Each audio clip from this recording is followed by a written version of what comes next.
Yo, welcome back to It's Techie. You're here with your boy Cash and Kwame, and today we're going to be going into an interesting topic.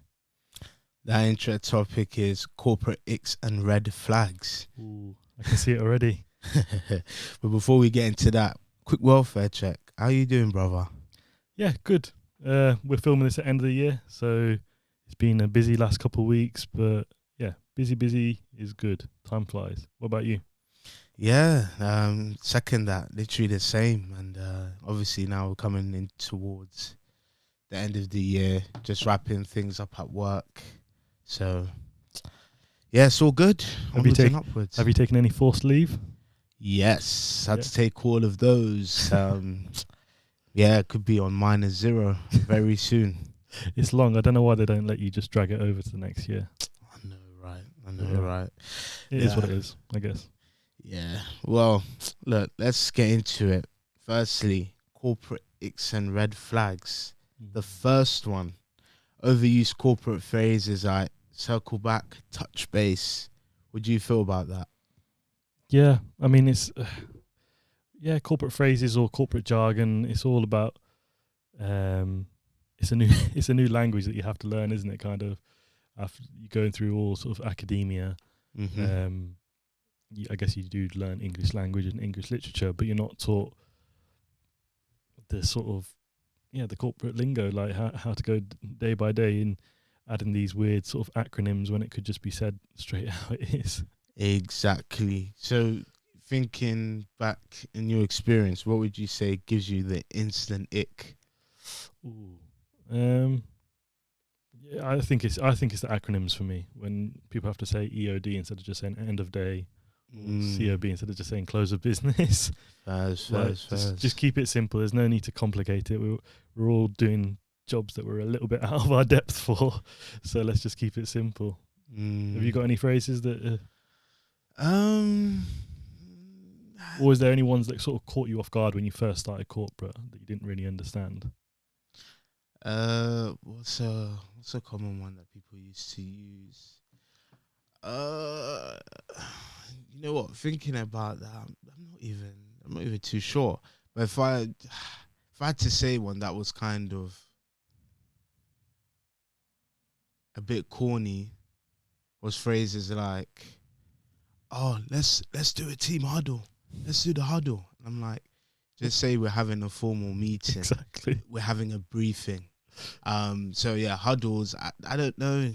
Something about it just don't seem right. It just seems it's forced. They're trying to make it like it's like a sports team, isn't it? Like when you're playing football, it's really not that. Yeah, and it's nowhere near a huddle. And you know what you'd expect in a huddle? It's like, I don't know.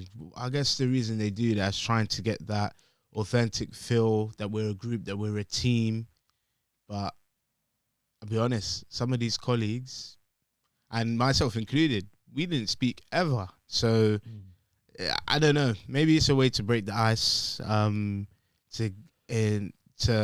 further enhance that community feel, team spirit. But it definitely wasn't there. But what are you really like on those? If you want to say in quotation mark, team huddles or stand-up calls, sort of a 9 a.m. call, what are you like in the morning? Are you full of energy or? Yeah, it depends on the topic, if I'm honest. Yeah. I just it needs to be somewhat good news or a problem that I can solve, something that's interesting. So I think it's dependent on the topic. Oh, so you're straight to business then? Straight to business, no small talk. You're not here for the small talk? No, don't care about the cat, don't care about the dog. Yeah, man. Just get straight to business. Say what you need to say, and then in your own time do that. But I don't know. How do you feel about that? Yeah, I like the small talk a little bit. It makes it feel not like it's like you're just catching up with the boys or something like that. And at what point does it seem like it's too long now? It seems too long when you have daily stand-ups, so there's only so many times you can ask about the kids at home or this, that and the other. Nothing's changed from day to day, so yeah, I'd say maybe that's when it gets a bit over the top, but it's good to check on your people. You got to check on the energy, you got to keep the team morale high. Yeah, I agree. I just don't think it needs to be at 9 a.m. That's all, personally. Yeah, no, if somebody schedules a call at 9 a.m, I'm giving them a serious side eye. Yeah. That's not the one. Yeah, it just gets. You know what? When find ourselves having to do team briefings or daily stand-ups, it's like, yeah, literally what you said. How many times are we gonna ask about the kids? And better yet, I think there needs to be a way of reading the room of when enough is enough. So if it's brief, like you're saying, we're talking like literally a minute or two. That's cool. Anything over that is too excessive. Just get to the point. I think that marks it's a green flag in a PM, isn't it? If you've got a project manager that gives you that little bit of time to be human, but also knows that everybody doesn't want to be stuck on a call for half an hour if they can help it. So let's get through the topics. I think I've had experiences of bad PMs, ones that would literally just sit on their mute until every single person is in the meeting. Like, not even busting chat with one or two of us.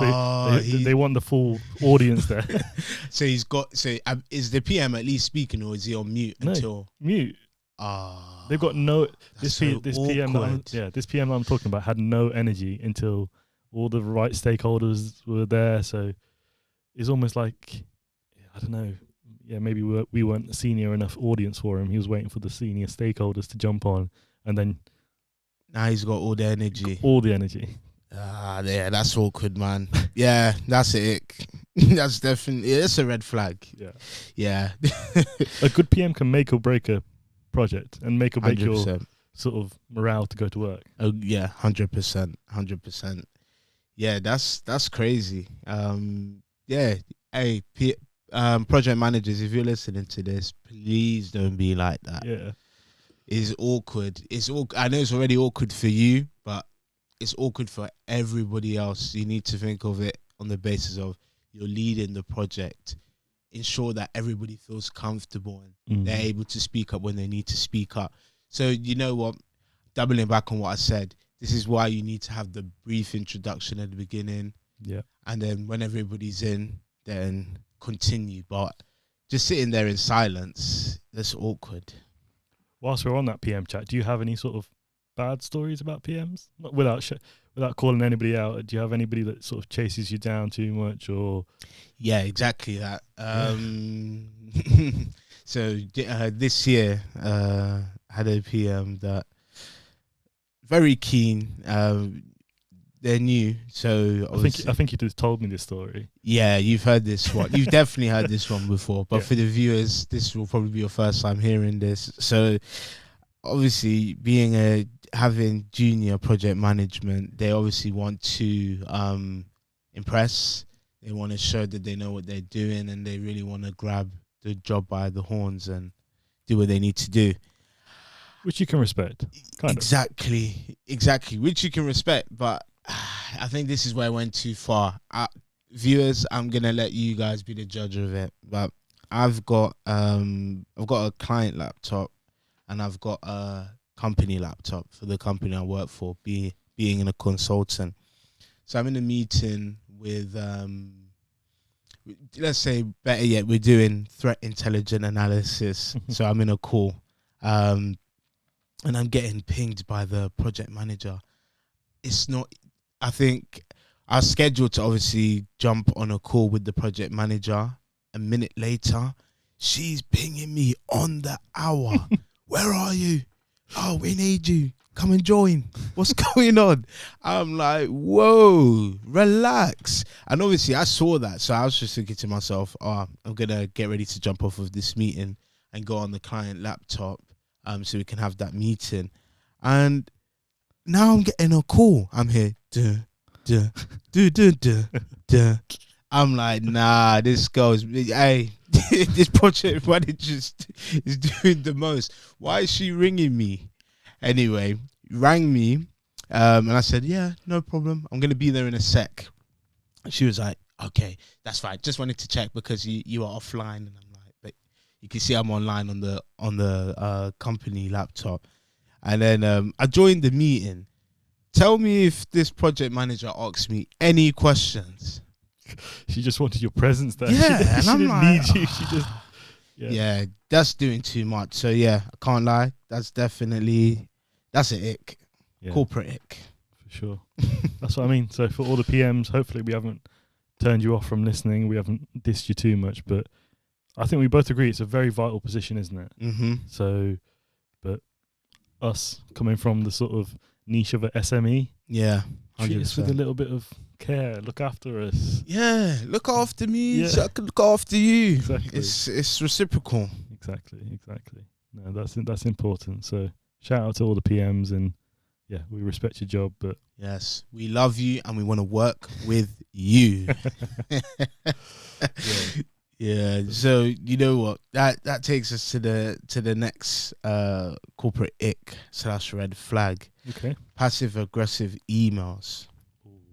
We talked about this slightly on the last one, didn't we? Yeah, we did. But this is a topic we could talk about every damn week if we wanted to. 100%. Yeah. So even just probing on that further, what's your per my last email story? Yeah, maybe when in this project that I've been on in the past year, I think it was a PM, maybe somebody else, some other colleague from my team reaching out to me, valid question, asking me for a response or some a sort of advisory feelings about a topic that we were discussing in the project. And I didn't ignore the email. I just didn't have all the I didn't have the facilities to answer the email because I didn't have all the facts on the table. Okay. So it's one of those ones is like, do I send an email?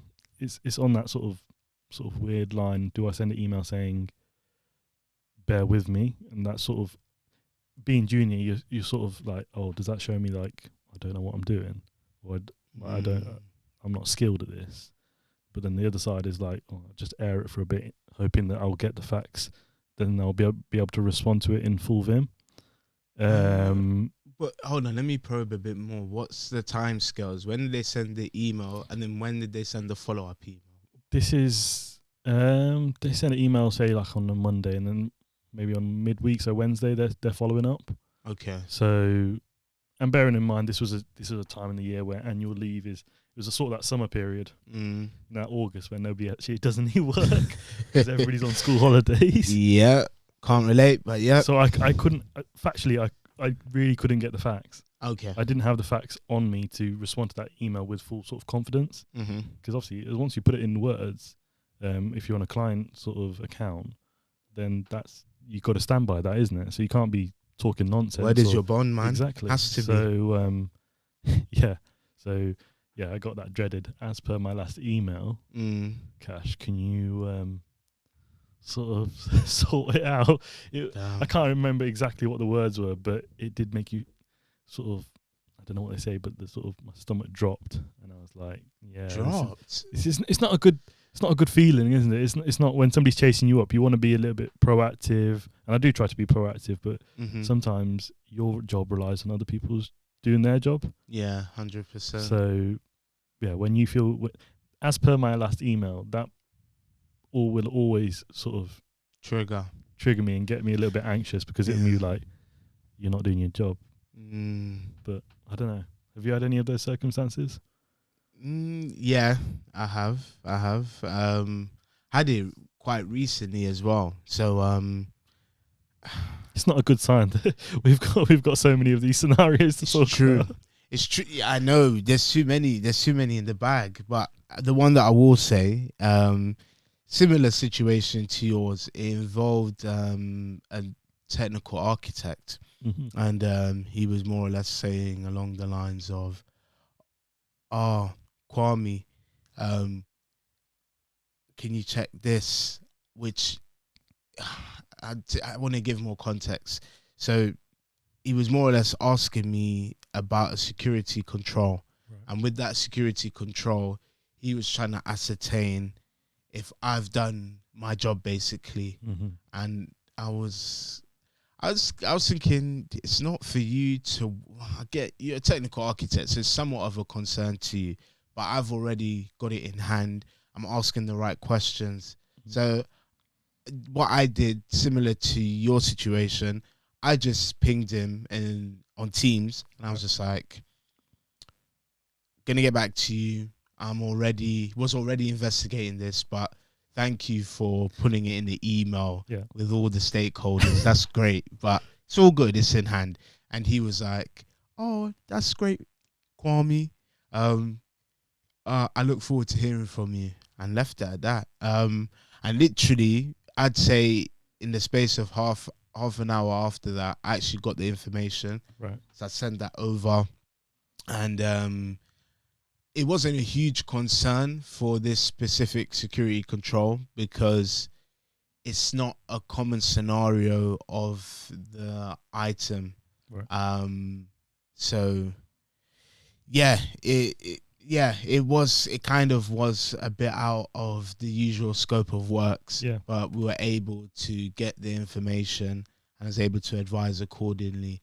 But I think him suggesting the prompt was a little bit like, of course I considered that. But it's crazy though, the amount that we sort of complain or moan about Teams is that it can actually sort of, it feels way different, doesn't it, when you ping somebody on Teams? Like you said, like he's reached out to you over email and he's chasing you over email with all those senior stakeholders that you don't want to screw up in front of. Yeah. But if you can just send somebody like a side Teams message, it feels like you're having that sort of to the side type of chat. It definitely that sort of bro is. chat. Yeah, it's definitely less formal. So it's like this is where you get the real. The email, that's just for. So are we saying that emails are the red flags? So Outlook, we're coming at you, we're saying that you're the red flag, whereas Teams is the green flag.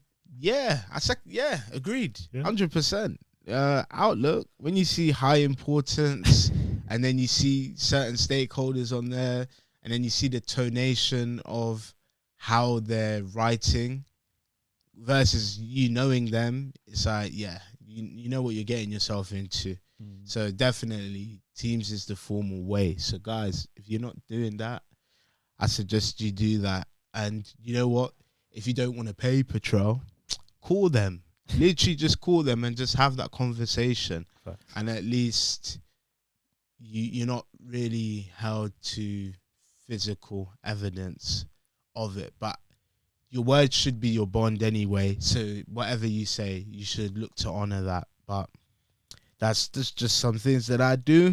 Yeah, I mean, like, it's not saying that, you have to jump on a call so that you can't be held accountable, is it? It's about saying that those Outlook messages are serious. Those emails, those should be for like concrete decisions, or if you're on the opposite side, I guess, questions that you need to ask. 100%. So I'd say that is sort of almost like, I guess could you think of Outlook as like sort of like a contract sort of situation that once you sent that, and some people ask for red receipts as well.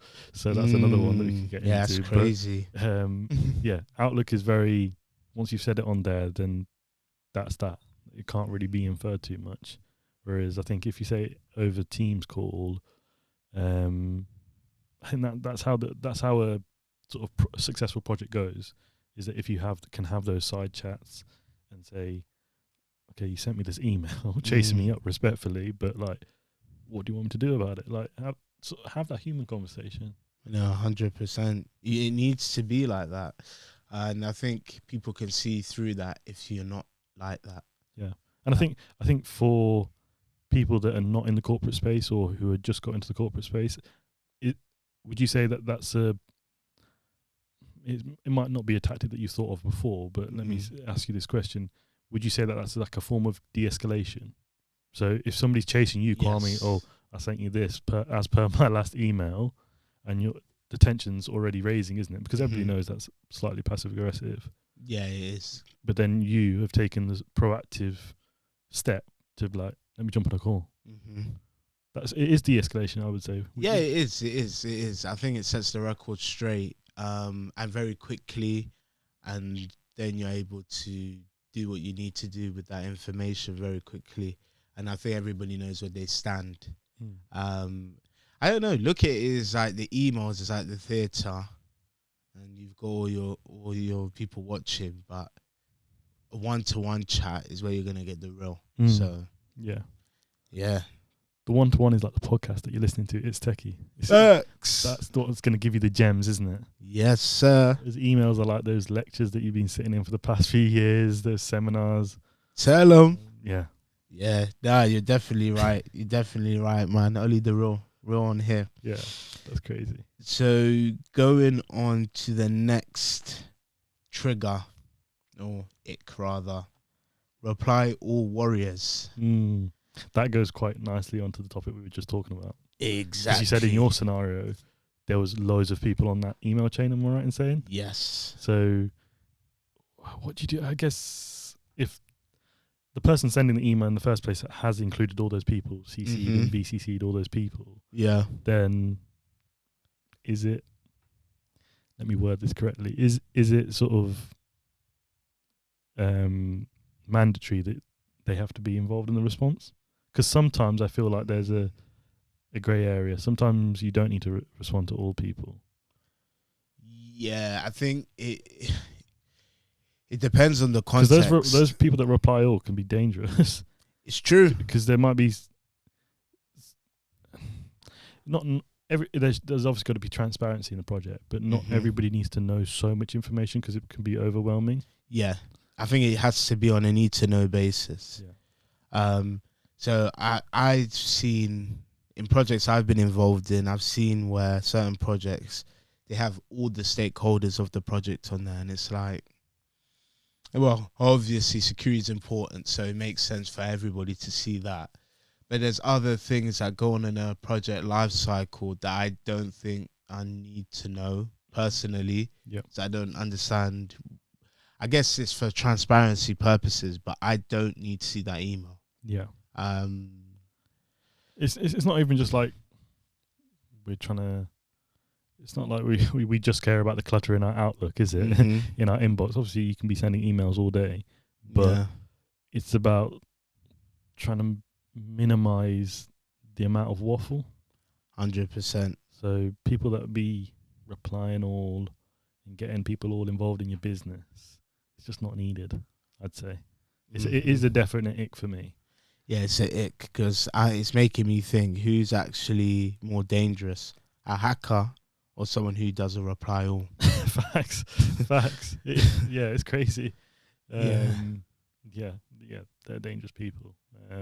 So check yourself if you're replying all. Make sure you're like, does this actually need to be sent to every Tom, Dick, and Harry that's in this email chain, or should I just send it straight to one person? Exactly. Don't be that person. Sometimes it can even bait you out. 100%. I know a scenario recently where it was more of a, as I said, we're in the end of year sort of period, so it's all that sort of, we're in that feed, but checking up on everybody, make sure everybody's had a good year and thanking everybody for all their help, which make sure people listening out, make sure you do. Make sure you thank your people. It's not just you that have got through the year. It's your whole team, and it's a group effort. But yeah, in this email, it was funny. So this member was reaching out to a whole bunch of us. You know what I'm about to say. Yeah. Let them know. This is definitely techie, so it suits the podcast. Somebody was reaching out on just goodwill, just checking up and saying thank you, this, that, and the other. And this person that replied all. I responded to the email as well because I was involved in the chain, but I responded directly to the person that said thank you, this, that, and the other, because then I feel like that made it a little bit more personal. 100%. And so you're actually thanking them for maybe a specific situation that they helped you out in. That's what I did. I responded directly, but when I saw this person reply all, I don't want to swear on this podcast, but it's like, broski, you don't. Am I right? Could I say it seemed like he was begging it a little bit?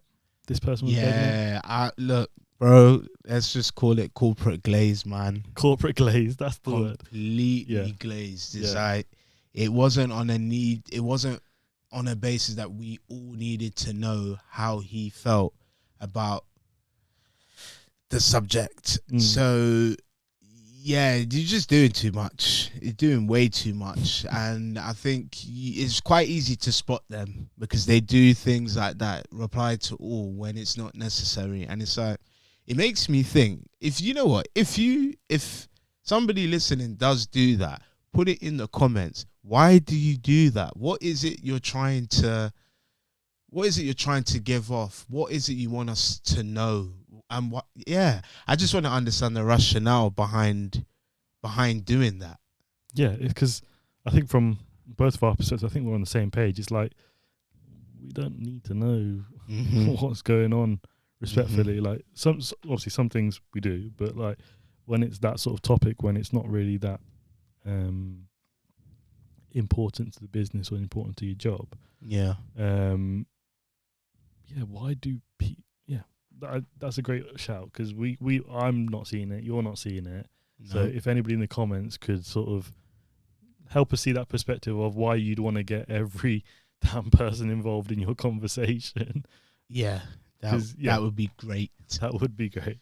Because, it does seem like the ultimate sort of, glazing, as you said. Because, keep your personal stuff personal. Because when you do it in front of a bunch of people, it does seem like you're doing too much. Facts. So that even brings us to our next ick. Pointless Teams meetings. Ooh. So what's the peak meeting that should have been an email? This is also sorry to repeat from the previous episode, everyone listening, but Teams meetings are such a big part of our day today, sort of 9 to 5 lives, that I think we'll always have times for topics like Teams meetings. So if anybody wants to put them in the comments of any scenarios that they have, we can always get them involved on the next couple of episodes. But pointless Teams meetings that I've been involved in, I think simply I didn't have access to a platform. I didn't have the controls and access to a certain platform that I was writing the documentation for. And all I needed was a bloody screenshot. Tell me why I need to sit in a Teams call. And we're in the tech field, and I'm sure quite a few people listening in the audience are. But when we get onto the Teams call, okay, fair enough. It was like you just jump on the Teams call and he sends you the screenshot and you go about your day. But it's like we don't know how to share our screen at our big ages. It takes about 2 minutes to figure out how to share your screen. Yeah. Then sugar, you're showing the wrong screen because you got about 5-6 monitors. And then all I needed was a screenshot. It was literally a 30-second job, and I already know that you have it in front of you, so you could literally just send it over Teams. Because there's no confidentiality. I would understand if there was some sort of breach of confidentiality there, or because I'm going to still be taking a screenshot of when you're screen sharing. Yeah. So why could you not just send it in the chat? Yeah, agreed. And you know what? I've got one very similar to that. And mine was a similar scenario. And the scenario was, Rakeem, I saw that you were available on Teams, so I just thought I'd give you a ring, Kwame. And when they did that, all she asked me was, when are you available for a proper meeting? And I'm thinking, project manager, use your tools properly. You've simply got on Outlook the option to check people's availability. If you see it free, book. Wait, let me get this right. They called you to set up another call. Yes. Yeah, that's bordering on unprofessional. Very, very, very, very. And it's like, it's a young person, so it's kind of like, sorry to even be an ageist, but come on, use the tech, man. Yeah, this is where the inefficiency comes from. Is that, like you said, like you've got Outlook, and I think even Teams does the same thing, if I'm not mistaken. You can see everybody's calendar, and even I would slightly understand if it was an issue that somebody was in a different time zone, but Outlook even does that. Use the scheduling assistant, if anybody doesn't know. Yeah. Click on that button and it'll show when your colleague is in office, in their office hours. But let's unpack that. I'm sure why do you think she would be comfortable to do that? I don't know. I'm too approachable, man. Yeah. You're just too much of a nice guy. Yeah. This PM clearly just wants to be talking to you all day. Hey, look, get the job done. That's what we're here to do. But please, yeah, efficiencies. Let's stick to that, because although I'm unavailable, that doesn't mean I'm actually free. I'm doing work. I'm just not. I just don't happen to be in a meeting. Yeah, because I'm not one of those people that's constant. I know Toggles there are. it. Nah, Yeah, there's some can't be people that are bothered for that. always changing their teams just to make it seem like they're doing more than they're actually doing. So like those people that put themselves on Do Not Disturb, like respectfully, we should all be on Do Not Disturb because we're doing serious serious work. But you don't need to, because you need to be there if somebody needs to reach out to you. It's true. So yeah, that's probably another ick that sort of intertwines with that, is that stop toggling your damn sort of availability. And fair enough that you are doing something serious occasionally, but it'll be those people that you know they're free. Like you have certain colleagues that you're working with, your tasks are their tasks, and you overlap quite a bit, so you know when they have meetings and you know when they're working and when they're free. Yeah. And actually, if you've got enough time, you'll start spotting patterns. You'll be like, oh, this person is always on Do Not Disturb at 10:30. That must be when they get their morning coffee in, or go take the dog out or something like that. Yeah, you start spotting trends like that, which is quite funny. It's true. And did you hear about the news that Microsoft put out that they're basically making Teams, organizations that use Teams, they're now giving them more information about people using that application. So allegedly, it's going to give more information and stats in regards to how you use it, when you use it. I know these things are already there, but I don't have the finer details. But it's just saying stuff along the lines of they're going to introduce more. So if there's a corporate police, it's looking like it's going to be Teams. Yeah. So if you're not working, work. Yeah. Your days are numbered, honestly. Yeah, you're going to get found out eventually. The technology is going to get to that level that, yeah, you're going to get found out. 100%. Look, we've got a couple more icks.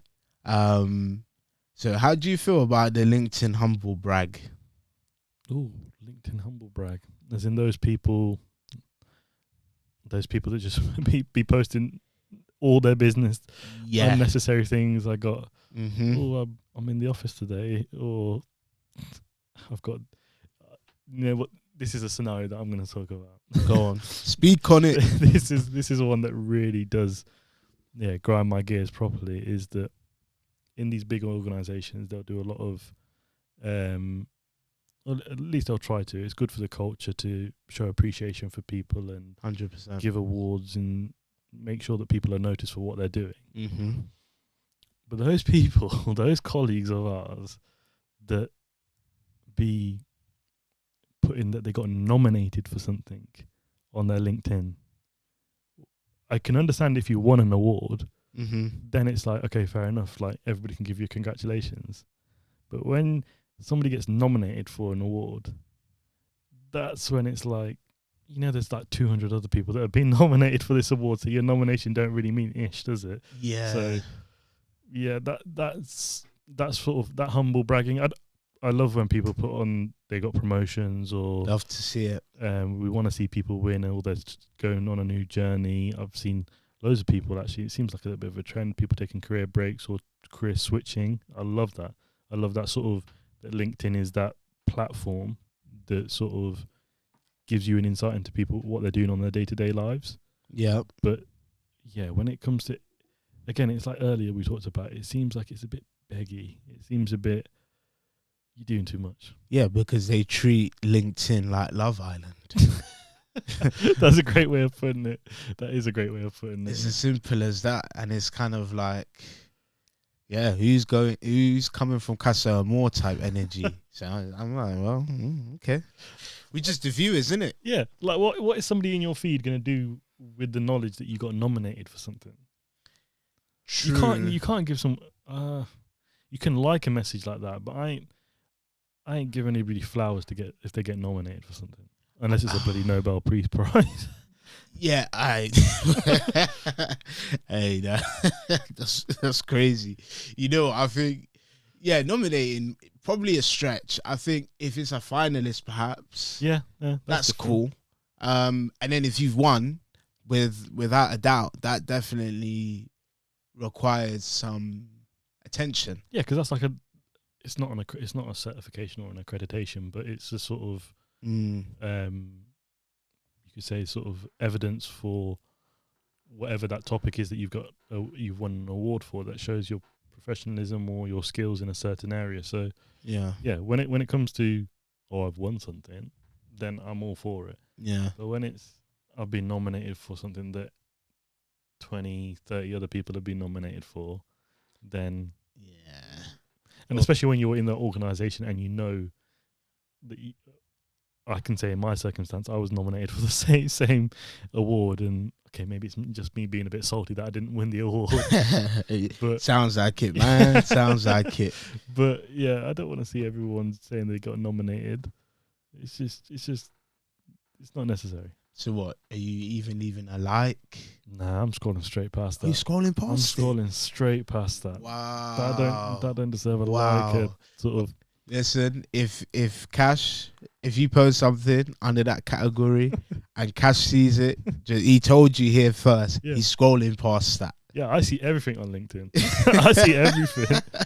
So if I'm giving my flowers, that means I'm sincerely giving my flowers. That's what I think it means. I don't think that means I'm hating. No. Maybe some may say it's hating.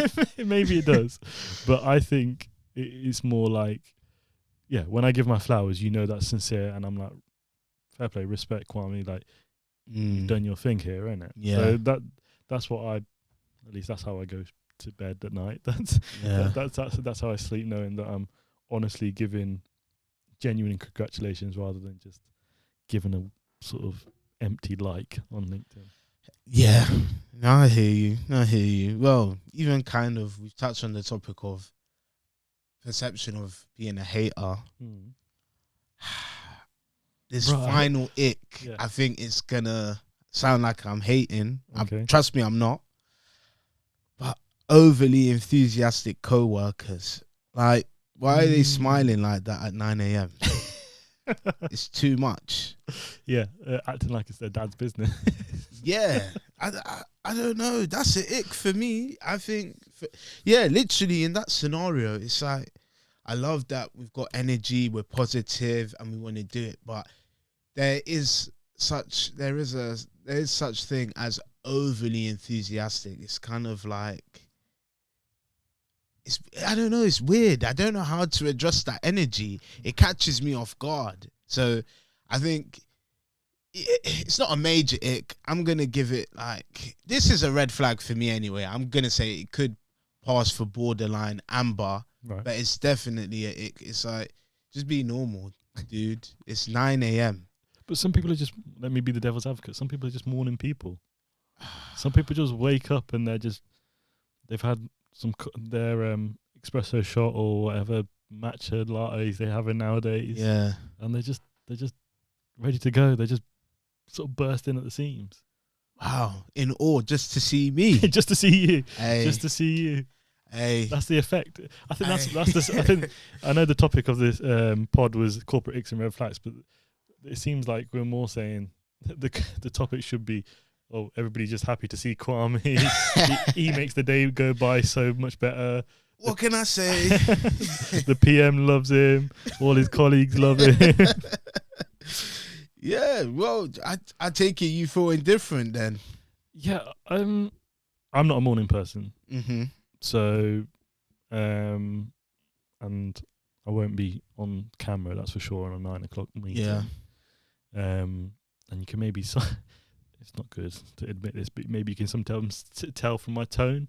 I drop a couple octaves and there's no sort of energy behind it, and I'm just saying, yeah, this is what I did.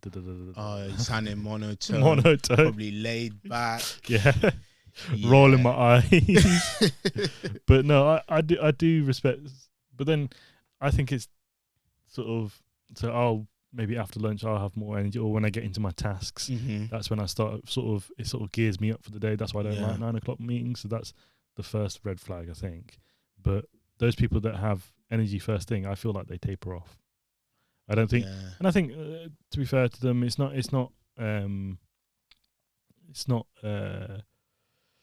expected that you keep the energy throughout the day, is it? And I don't think I've seen anybody that can continue to work like a bloody horse from 9 till 6 p.m. or something like that. It's true, but you know what? If you're gonna be overly enthusiastic, you need to be like that every day. Yeah. But I get things happen, things change. That's why I think, to me, I don't know how to process that right personally, but I'm all for seeing people that are enthusiastic, just not overly. Emphasis on not overly. Yeah. And I think sometimes it's the enthusiastic about the wrong thing. Like we said earlier, you like to get straight into business, don't you, when you jump on a Teams call? Where some people be having so much fun having a catch up, knowing that you just spoke to that person at 5 p.m. yesterday. So can asking for their cat's well-being be that interesting or exciting? Some may say otherwise. Yeah. No, that's good. Well, guys, that was this week's topic: corporate icks and red flags. So just a side note, I'm sorry if we've ruffled any feathers, if we've lost any fans. We didn't mean to be that rude, but it's just, this topic does that to you, doesn't it? It does. Don't take it personal. And if you have taken it personal, put it in the comments. Yeah. We're active. Yeah, just like we're talking our talk, you can talk your talk in the comments, and we're there to interact. 100%. So with that said, like, comment, subscribe, share this with somebody that has similar takes on these red flags, and if they're indifferent, please, we want to see it in the comments. We're active. Anyway, with that said, it's Techie out. Peace.